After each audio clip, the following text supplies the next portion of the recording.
Hello everyone, welcome to our channel. চলুন দেখে নেই ইমো পাসকোড লক ভুলে গেলে কিভাবে নতুন করে পাসওয়ার্ড সেট করতে হয়। প্রথমেই ইমো অ্যাপসটি ওপেন করে নেবেন। এরপর আপনি যেহেতু লক করে রেখেছেন তাই এখানে পাসকোড চাইবে।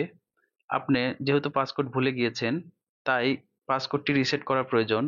পাসকোডটি রিসেট করার জন্য উপর দিকে ডান কোণায় দেখবেন থ্রি ডট মেনু রয়েছে, এর উপর একটি ক্লিক করবেন।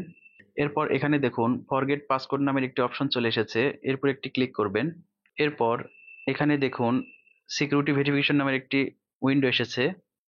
এখানে নিচের দিকে অ্যান্সার কোশ্চেন্স নামের একটি অপশনস রয়েছে, এর উপর একটি ক্লিক করবেন। এরপর এরকম একটি অপশনস আসবে, এখানে বেশ কিছু ফ্রেন্ড লিস্ট দেখাচ্ছে। এখান থেকে আপনাকে খুঁজে বের করতে হবে আপনার ইমো লিস্টে আপনার কে ফ্রেন্ড আছে, সেটাকে সিলেক্ট করে দিতে হবে। যদি এখানে আপনার ফ্রেন্ড না থেকে থাকে তাহলে নান অফ দ্য অ্যাবভ এর উপর ক্লিক করলে আবার অপশন চলে আসবে। এখানে আমার এই 6 জন অপশনস এর মধ্যে আমি একজন ফ্রেন্ডকে এখানে আইডেন্টিফাইড করতে পেরেছি। সুতরাং আপনি এখানে দেখবেন আপনার ইমো লিস্টে আপনার কোন ফ্রেন্ড রয়েছে, তার উপর একটি ক্লিক করবেন। আমি এখানে ক্লিক করে দিচ্ছি আমার ফ্রেন্ডের উপর। এরপর নিচের দিকে একটি টিক মার্ক চিহ্ন রয়েছে, এর উপর ক্লিক করতে হবে। এরপর এখানে আপনি একটি নতুন পাসকোড সেট করে নেবেন। আমি এখানে নতুন একটি পাসকোড দিয়ে দিচ্ছি। পাসকোডটি আবার এখানে টাইপ করতে হবে।